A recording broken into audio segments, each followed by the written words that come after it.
Well, good morning everyone and welcome to another podcast. It's a beautiful sunny morning here in Derbyshire and I'm out on Lady Bar Reservoir this morning after last month's disaster fly fishing for grayling. I've come out to the reservoir to have a go at these rainbows. There's an ulterior motive as well. I've got a brand new rod, so fancy having a cast with that. It's an absolutely gorgeous morning. I'm up one of the arms of the reservoir here and surrounded by woodland and high edges on all sides, meadowland behind me.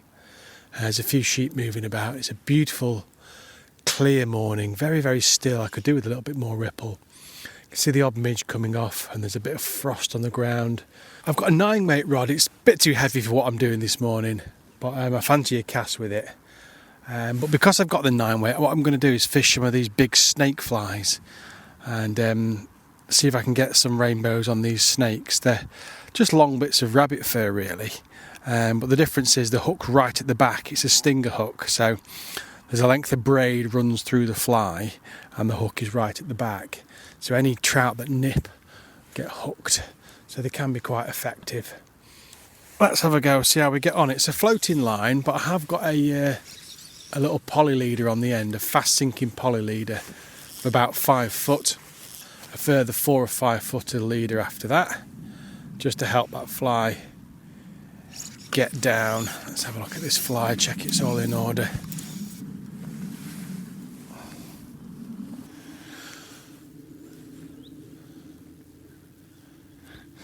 So I can see up on the tops of the moors, just next to the walls, there's still snowdrifts there, just tucked in where it's drifted and compacted down. The little long lines of white snow, and on the far bank there's a mixture of evergreens and deciduous trees, patches of browns and greens, and it's all reflected in the reservoir. It's a very still, clear morning and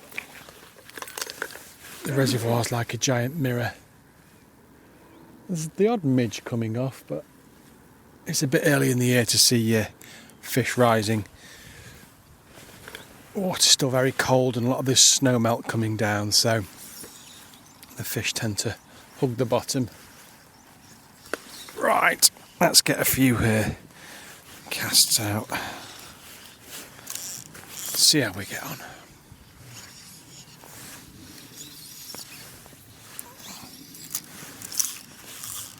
I'll just let this fly sink as well, let the poly leader pull it down. And then my retrieve will be fairly slow as well. The fish aren't really chasing as much this time of year, so I want to have a fly that's fairly slow really.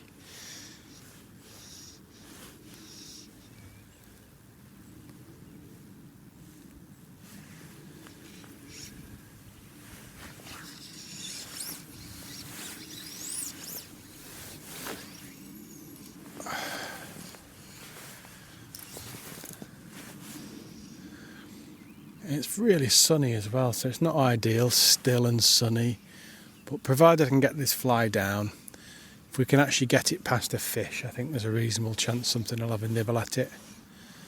I think the main challenge at this time of year really it's not so much the fly that you're fishing, it's actually getting your fly in front of a fish. They're not giving their location away because we can't see them rising, so just got to keep moving really, and hopefully we get a fly in front of one.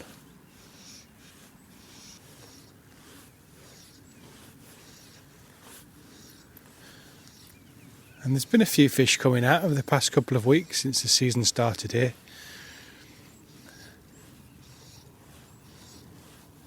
I've done a bit of coaching out here as well. We've had a few nice ones as well.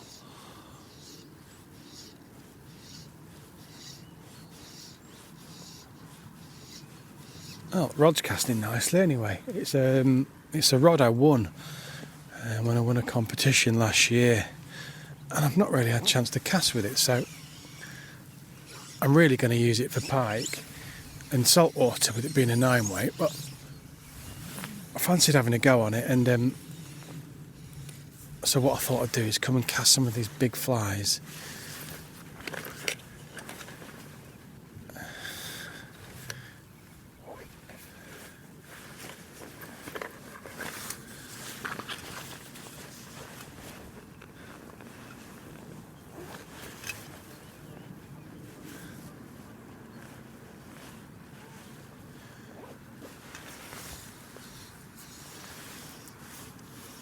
It may not feel like it in terms of weather and temperature, but the birds are busy making their nests, and I can see the ducks are at it, so as far as they're concerned, they're not hanging about. Spring started. But it was threatening a dump of snow actually over the next few days, but I'm not sure if it's going to materialise or not.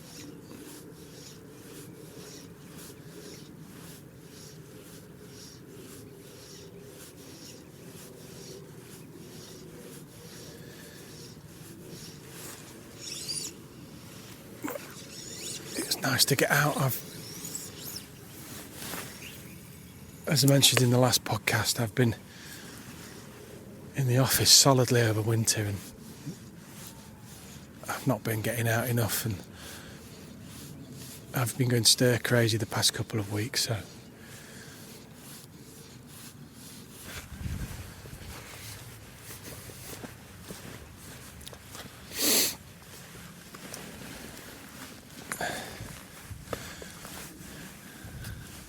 so I know I've done one podcast here before, but just for anyone who's not familiar with the location, Lady Bower is a 500 acre reservoir, but it's not just a big bowl, it's in a letter Y shape really, and I'm at the minute halfway up one of the what we call the arms of the reservoir, which is the 2 points at the top of the letter Y, and it's a flooded valley basically. And it was completed just towards the end of, or just after the Second World War. And there's around 13 miles of bank. And it's fishable from either, let me just get this cast out. It's fishable from the bank or the boat. You can hire a boat to fish in as well. And it's very deep in places, up to 120, 130 feet in places. Primarily stocked rainbow trout, but you will get into some wild brown trout here and there as well, that will be the original strain of fish really from when it was flooded, and they run up the feeder streams to spawn. There's also some perch and pike and roach you'll pick up on the fly from time to time as well, but one of the main attractions for fly fishing at Lady Bower isn't so much the fish, it's the location. It's absolutely stunning really, peaceful, beautiful scenery.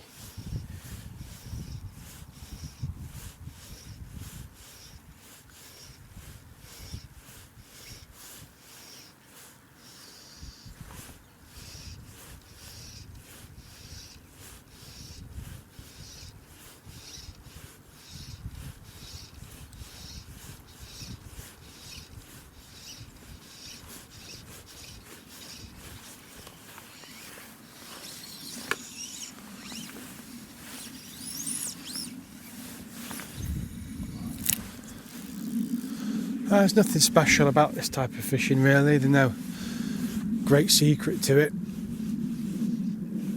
This time of year, get your fly down a bit, either with a sink tip or a sinking line, and keep moving.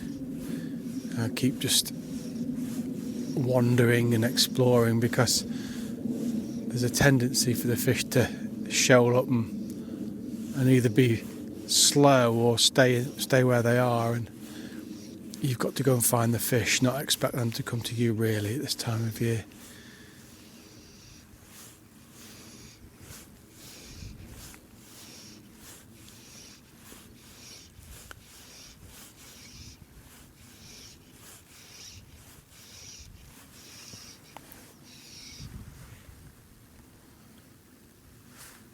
And in terms of fly, well, pretty much anything within reason. You can fish great big lures like I am now, or if they'll take natural patterns as well. It's more a case of getting something in front of them. As the year progresses and the water warms up and the fish become more active and the more natural food in the water, then your fly choice probably becomes more important. But for now, anything within reason will catch.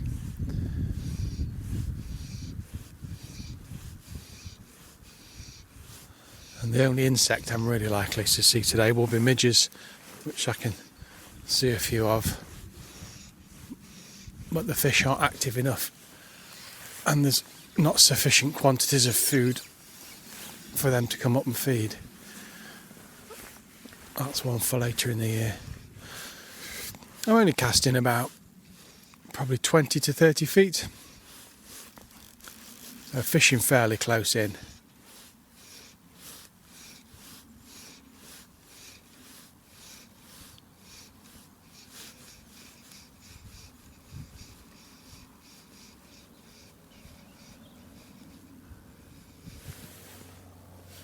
Sounds like the tiger moth coming over.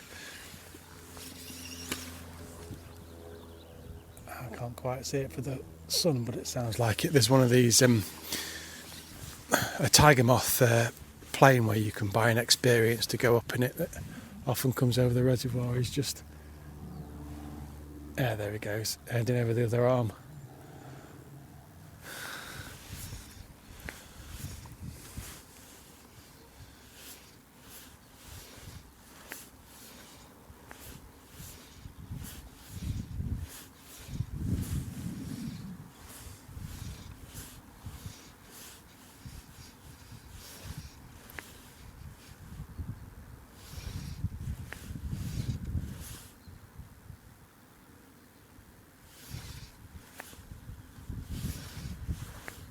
There's a bit of breeze getting up now, which is nice.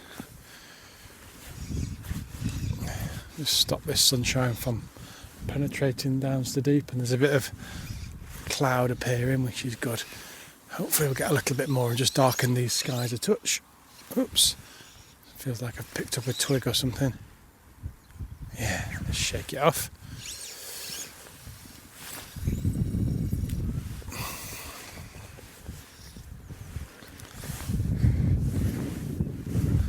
Still nippy on the old fingertips. There's a bite in the air, and the frost has pretty much cleared off the grass now. The sun's got up a bit.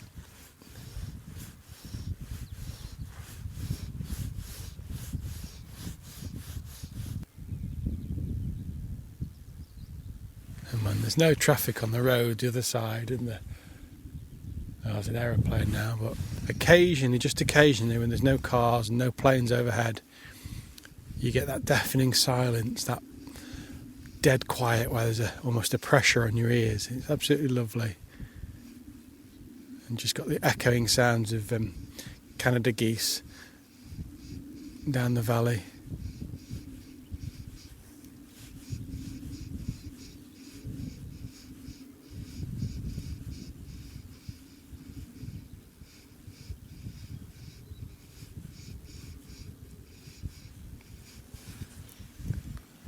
Tell the water temperature is still cold because this fly line is stiffening in my hands as I retrieve.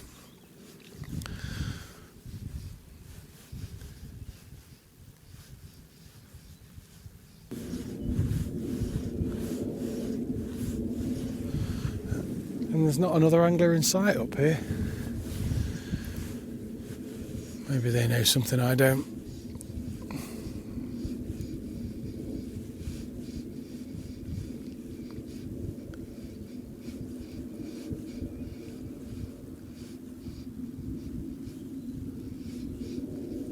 I think a lot of people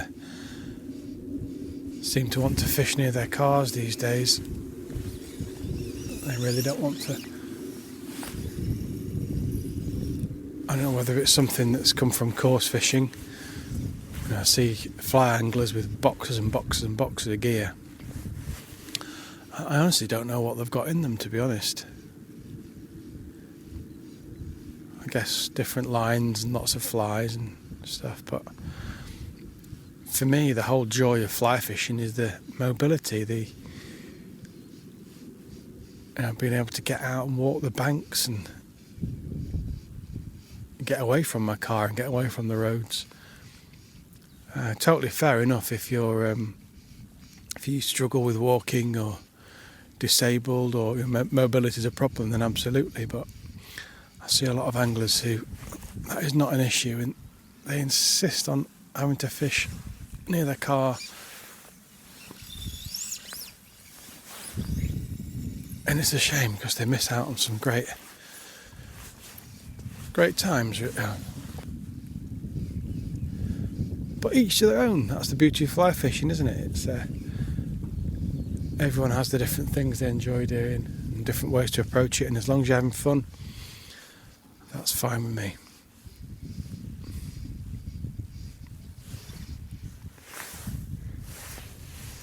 Wish I brought my neoprene gloves though.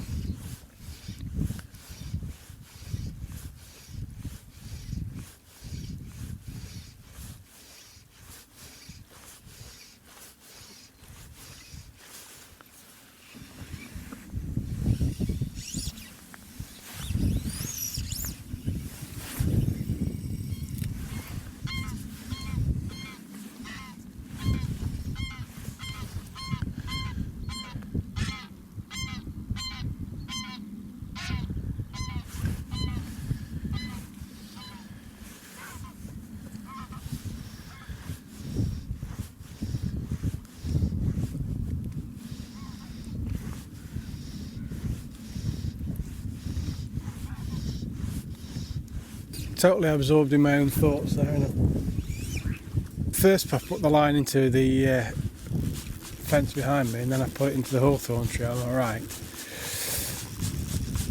now I'm going to wind in and I'm going to go and get a cup of coffee, and I think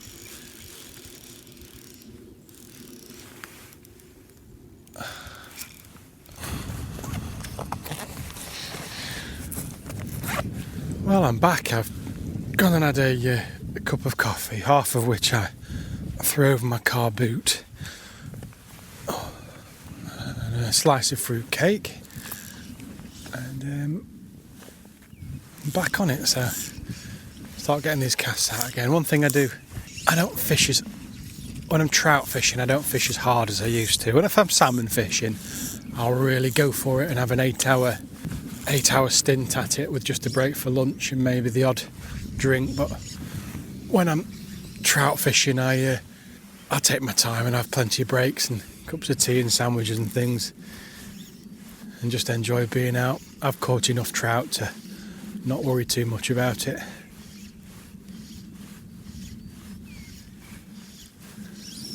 And just let this snake sink down a little bit. Let that poly leader pull it down.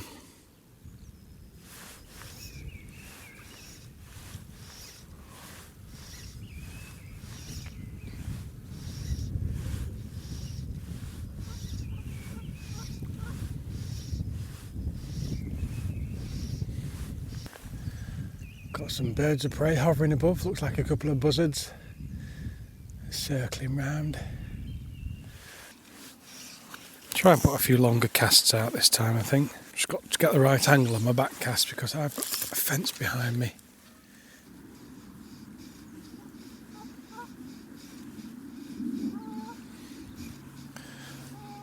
And the reservoir is full now. It's at capacity, whereas September last year it was well down.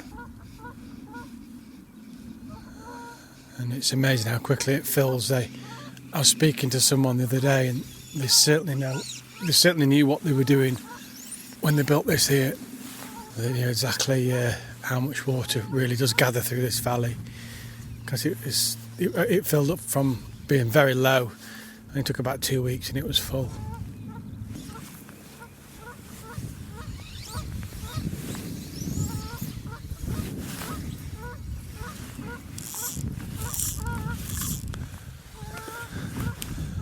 There's a couple of geese that aren't happy that I'm fishing here.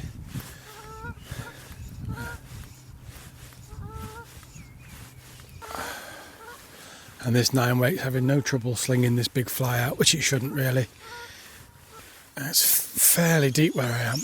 If these fish are actually flush on the bottom, then I'm going to be too high up in the water with this setup. Speaking to my friend who was fishing yesterday, he said they were further up than he thought, so hopefully they're still in that top 6 feet of water, and that's where he was catching them yesterday.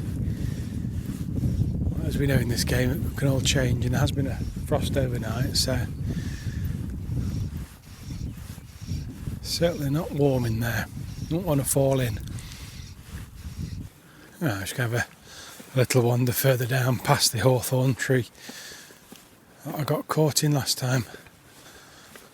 I'm going to disturb a couple of sleeping ducks by the looks of it. There we go. Creeping up the back of a hedge, as you can hear, at the easiest.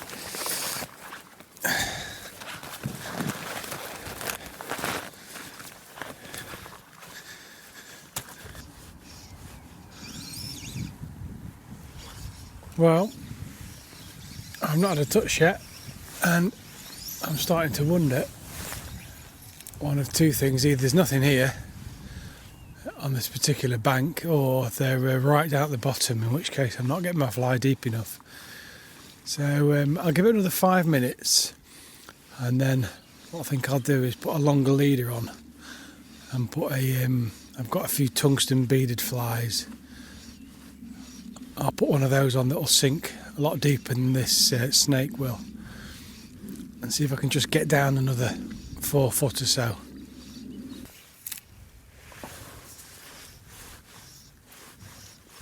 Right, I'm going to do that. I'm going to change over. I wanted to have a blast with these snakes, but I just don't think I'm getting deep enough. Really, I think I should be on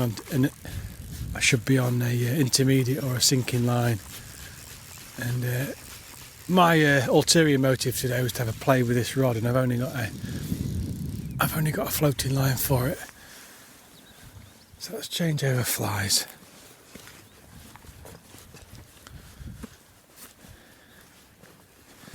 Right, I've put a little tungsten beaded nymph on,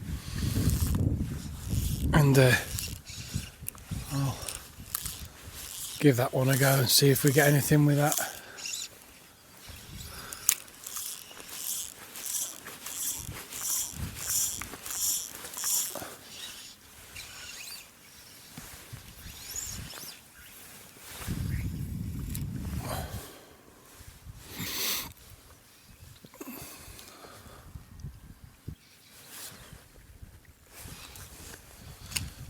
Snag on the bottom, that's a good sign.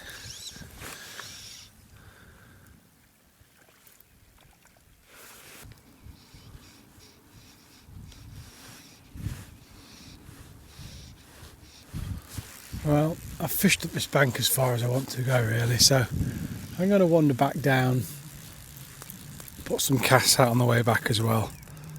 Well, I think it might be time for a change of scene. I'm just getting to the point where I'm thinking that maybe there's not much here. Let's have a wander back.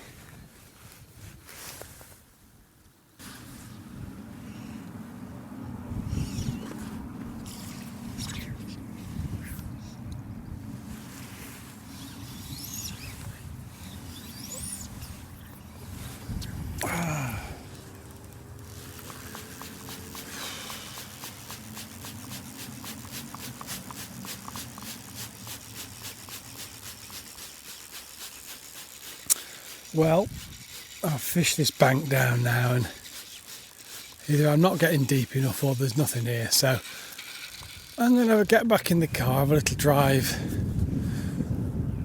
around, find another spot, and we'll have a go there.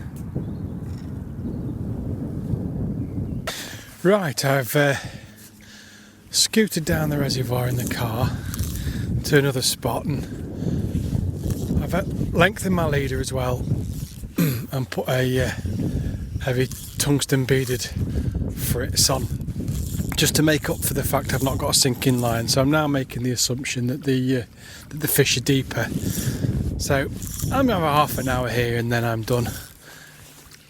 Okay, as you probably know, I'm not 2 or 3 hours is enough for me normally for trout fishing these days.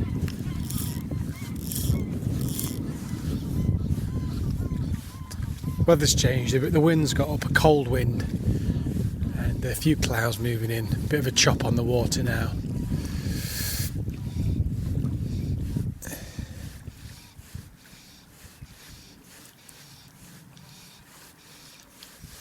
And I'll let this fly sink right down now.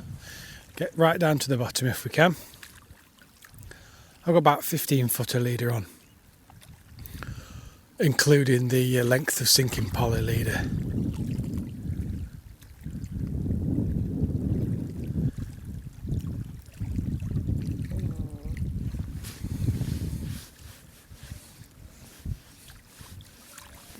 Oh, it is cold.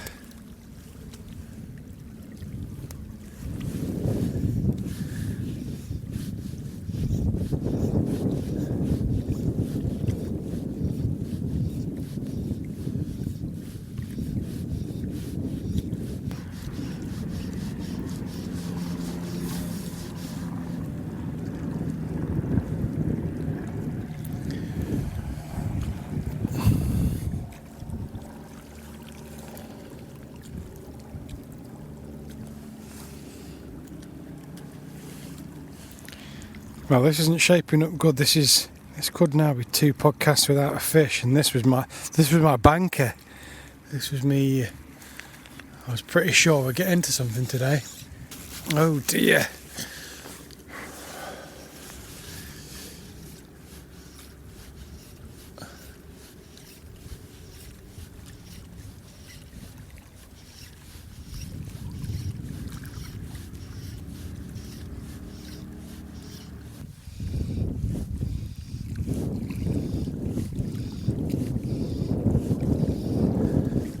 Let's have a wander again. That fly's getting down now. I can really see the sink tip and the heavy fly taking it down. So hopefully we're getting. I'd like to think we're 2 or 3 feet off the bottom, close in. But the weather's really turning now. This wind is icy, very icy. And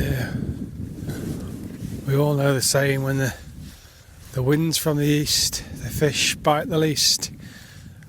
When the wind's from the west, the fish bite best. Or something like that, anyway. So really what I could do with fishing today is a heavy sinking line with a very short leader and a booby or a snake booby or something like that, just to pop it off the bottom and almost probably fish it more or less stationary. I think I've come out with this new rod to have a play with it and thought I'll do the podcast at the same time, but on hindsight I think I've got my tactics and my tackle totally wrong. I should have brought some alternative tackle out in case, because I think this icy wind has just put everything right down. Either that or there's just nothing here. But you've got to be the optimist in this game and assume there's fish in front of you all the time. For the sake of the tips of my fingers, which I can't feel anymore, this is the last one.